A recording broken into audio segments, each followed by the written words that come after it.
ආයුබෝවන් ඔයාලට. ඔන්න අද මම ඔයාලට ගෙනාවේ අල රොටි. අල රොටි වලටම තමයි අල පරාට කියලාත් කියන්නේ.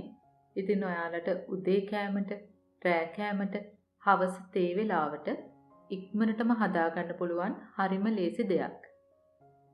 මේවා හදන ක්‍රම ගොඩක් තියෙනවා. ඉතින් අද මම ඔයාලට කියලා දෙන මේ එක ක්‍රමයක්. අනිත් ක්‍රමත් ඉදිරියේදී මම ඔයාලට කියලා දෙනවා. ඉතින් අපි දැන් බලමු කොහොමද හදන්නේ කියලා. ඕන කරන දේවල් වල ලිස්ට් එක ඩිස්ක්‍රිප්ෂන් බොක්ස් එකේ දාලා තියෙනවා. ඔයාලා එතනින් බලන්න. මෙතන මම අරගෙන තියෙනවා පාන් පිටි ග්‍රෑම් 300ක්, වතුර මිලිලීටර 140යි, බිත්තර 1යි, ලුණු තේ හැඳි 1යි, තෙල් තේ හැඳි 2යි. මම දැන් මුලින්ම කරන්නේ අපේ පිටි ටිකට බිත්තරය, තෙල්, ලුණු, වතුර ටික එකතු කරනවා. දැන් මේ ටික අපි හොඳට කවලම් කරලා ඩෝ එකක් වගේ අනා ගන්න ඕන. මෙන්න මේ වගේ එකට එකතු වුණාට පස්සේ ඔයාලා මේක විනාඩි 2ක් විතර හොඳට අනා ගන්න.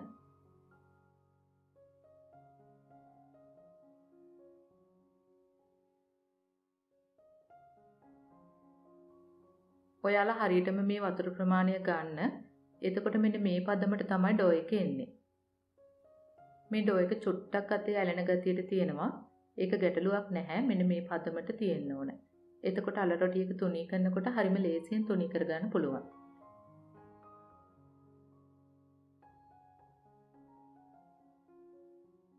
දැන් උඩිනුත් තෙල් චුට්ටක් මේ වගේ තවරලා අපි පොලිතින් එකකින් මේක ආවරණය කරලා පැය භාගයක්වත් තියලා තියන්න ඕන.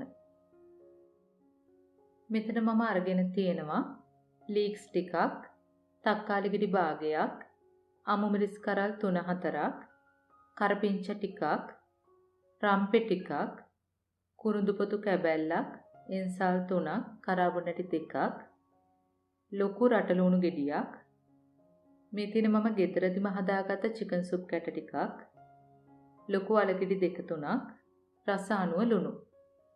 අපි දැන් අපේ පෑන් එකට තෙල් මෙසි හැඳි 1/4ක් විතර දාගන්න ඕන. ඒකටම එන්සල් කරාබුනටි කුරුඳු පොතු දාලා බැද ගන්න. දැන් රම්පේ, කරපිංච, රටලුණු, අමු මිරිස් දාලා හොඳට බැද ගන්න.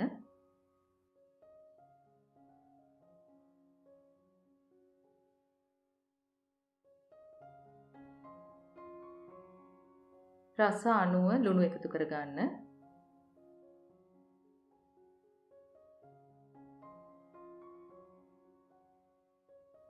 දැන් අපි තක්කාලි ටික ලීක්ස් ටිකත් එකතු කරගන්න ඕන.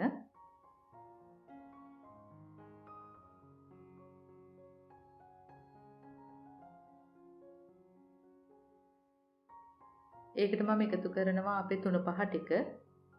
එතන තියෙනවා මිරිස් කුඩු තේ හැඳි භාගයක්, කෑලි මිරිස් මේස හැන්දක්, ගම් මිරිස් කුඩු තේ හැඳි කාලක්, කහ කුඩු තේ හැඳි 8න් එකක්. දැන් අන්තිමට අපි අල ටිකත් එකතු කරලා මේ වගේ හොඳට පොඩි කර කර කවලම් කරගන්න ඕන. මේ මිශ්‍රණය බෝලයක් වගේ එකට එකතු වෙනතුරු අපි මේක හැඳි ගාලා හදා ගන්න ඕන.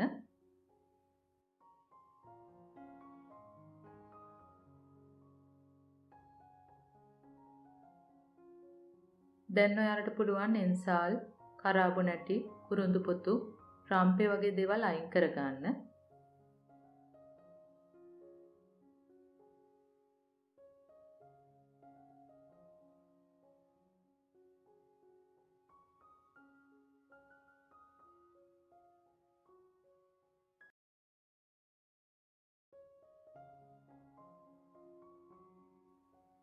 ඔන්න දැන් අපේ ඩෝ එක හොඳටම සොෆ්ට් වෙලා තියෙනවා.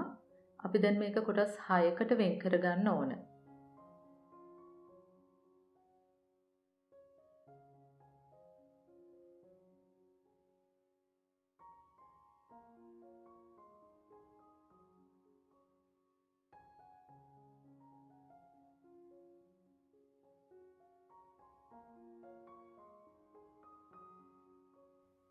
දැන් අතේ තෙල් චුට්ටක් තවරලා මෙන්න මේ වගේ හැම කොටසක්ම රවුමට හදා ගන්න.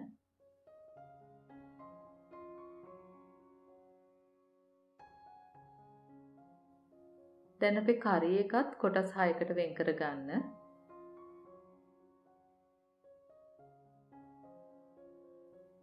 ඊට පස්සේ මෙන්න මේ වගේ ලස්සනට බෝල බෝල හදාගන්න.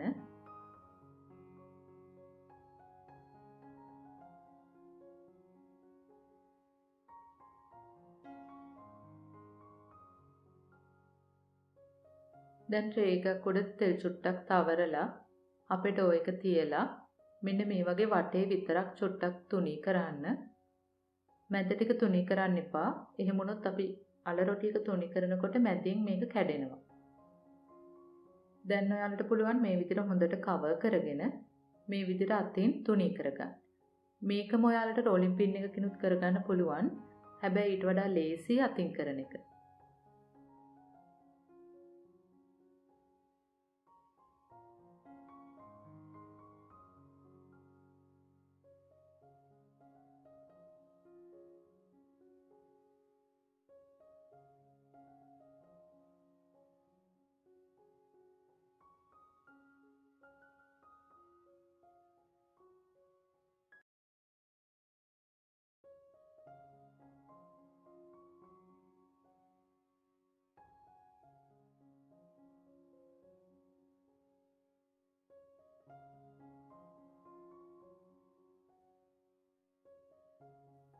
දැන් පෑන් එකක් හොඳට රත් වෙනකොට මෙන්න මේ විදිහට තියන්න.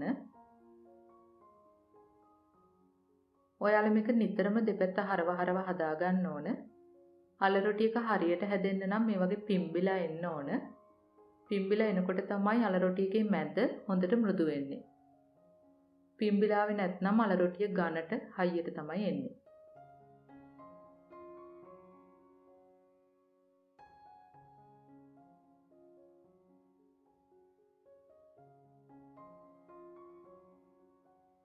දැන් ටිකක් වැඩි ගින්දරේ මෙන්න මේ වගේ තද කර කර හදන්න. එතකොට මෙන්න මේ වගේ හොඳට පිම්බිලා එනවා.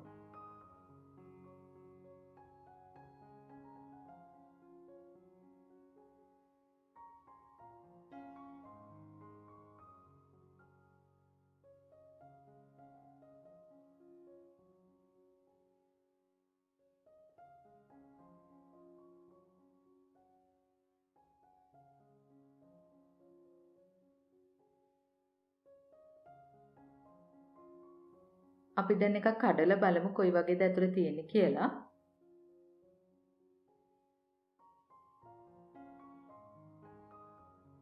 මේ බලන්න මෙන්න මේ වගේ ඇතුලේ වෙන් වෙලා වගේ තියෙන්න ඕන. දැන් ඔයාලා අල රොටි ටික හදන වෙලාවේ පිම්බිලා ආවනම් මෙන්න මේ වගේ මෘදුවට අල රොටි ටික තියෙනවා. මේ අල රොටි ටික හරිම රසයි. ඉතින් ඔයාලට හරිම ඉක්මනට හදා ගන්නත් පුළුවන්. උදේ කෑමට, රෑ කෑමට, එතකොට හවස තේ වෙලාවට ඉක්මනටම හදා ගන්න පුළුවන්. ඉතින් ඔයාලත් හදලා බලන්න. මේ වීඩියෝ එක ගැන ඔයාලගේ අදහස් තියෙනවා නම්, ගැටලු තියෙනවා නම් ඒවත් පහලින් කමෙන්ට් එකක් දාන්න. අපි ආයෙත් මේ වගේම රසබර වීඩියෝ එකකින් හමු වෙමු. එතකන් ඔයාලට සුබ දවසක්. ස්තුතියි.